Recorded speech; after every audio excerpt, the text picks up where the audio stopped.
കൂടുതൽ വാർത്തകളും വീഡിയോകളും കാണാൻ ഈ ചാനൽ സബ്സ്ക്രൈബ് ചെയ്യുക. കൂടെ ബെൽ ബട്ടൺ അമർത്തുക. Please subscribe our channel. നമസ്കാരം. ജ്യോതിഷ പങ്ക്തിയിലേക്ക് എല്ലാവർക്കും സ്വാഗതം. യന്ത്രങ്ങളും രത്നങ്ങളും എന്ന വിഷയത്തെപ്പറ്റിയാണ് ഇന്ന് പ്രതിപാദിക്കുന്നത്. വിവിധ ഉദ്ദേശ്യങ്ങൾക്കായി താന്ത്രികമായ യന്ത്രങ്ങൾ എഴുതി പൂജ ചെയ്ത് ദേഹധാരണം നടത്തുന്നത് പൊതുവെ നൂറ്റാണ്ടുകളായി നമ്മുടെ നാട്ടിൽ നിലനിന്നു വരുന്ന ആചാരമാണ്. ജീവിതത്തിൻ്റെ ഓരോ സാഹചര്യങ്ങൾക്കനുസരിച്ച് ഓരോരോ ആവശ്യങ്ങൾക്കും ലക്ഷ്യപ്രാപ്തികൾക്കുമായി വ്യത്യസ്തങ്ങളായ ഓരോ യന്ത്രങ്ങൾ തയ്യാർ ചെയ്ത് ധരിക്കുന്നത് വളരെ പണ്ട് മുതൽക്കേയുള്ള നമ്മുടെ നാട്ടിലെ ഒരു ആചാരം തന്നെയാണ്.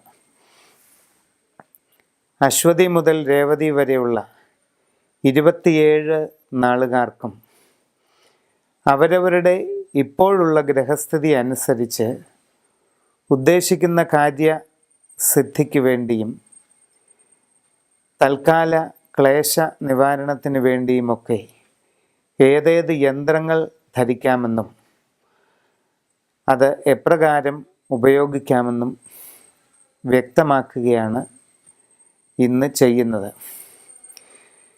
യന്ത്രങ്ങൾ ധരിക്കുന്നതിന് സാധിക്കാത്തവരോ അത്തരം ആചാരാനുഷ്ഠാനങ്ങളിൽ ഉൾപ്പെടാത്തവരോ ആയിട്ടുള്ളവർക്ക് വേണ്ടി ഇപ്പോഴത്തെ അവരവരുടെ നക്ഷത്രത്തിൻ്റെ ഗ്രഹസ്ഥിതി അനുസരിച്ച് ഏറ്റവും ഫലപ്രാപ്തി നൽകുന്ന രത്നക്കല്ല് ഏതാണെന്നും അതിൻ്റെ ഉപയോഗം എപ്രകാരമാണെന്നും കൂടി ഇതോടൊപ്പം വിവരിക്കുകയാണ്. അശ്വതി മുതൽ രേവതി വരെയുള്ള 27 നാളുകാരുടെയും യന്ത്രങ്ങളും രത്നങ്ങളും ഏതൊക്കെയാണ് ഇപ്പോൾ ഉപയോഗിക്കേണ്ടത് എന്ന് പറയുന്നു. ചിത്തിര നാളുകാർക്ക് 2ാം ഭാവത്തിൽ വ്യാഴവും 4ൽ ശനിയുമാണ് കൂടുതലായും സഞ്ചരിക്കുന്നത്. വളരെയധികം ദോഷസ്ഥിതിയിൽ കാര്യങ്ങൾ മുമ്പോട്ട് പോകുന്നതായി കാണാം. അപ്രതീക്ഷിതമായ കാര്യതടസ്സങ്ങൾ, മനക്ലേശം, ഇച്ഛാഭംഗം തുടങ്ങി പലവിധ അസ്വസ്ഥതകൾ ഉണ്ടാകുന്നതിന് സാധ്യതയുള്ള സമയത്തിൽ കൂടിയാണ് മുമ്പോട്ട് പോകുന്നത്.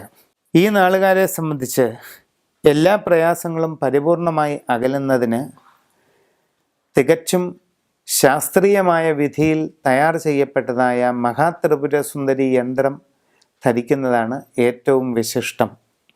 അത് എല്ലാ ദോഷകരമായ സാഹചര്യങ്ങളെയും അകറ്റി മനസ്സിൻ്റെ ഉദ്ദേശ ലക്ഷ്യങ്ങൾ സാധിക്കുന്നതിന് വളരെ ഫലപ്രദമാണ്. അതോടൊപ്പം ഒരു പവിഴക്കല്ല് മോതിരം ധരിക്കുന്നതും ഗുണകരമെന്ന് കാണുന്നു. കൂടുതൽ വാർത്തകളും വീഡിയോകളും കാണാൻ ഈ ചാനൽ സബ്സ്ക്രൈബ് ചെയ്യുക. കൂടെ ബെൽ ബട്ടൺ അമർത്തുക. Please subscribe our channel.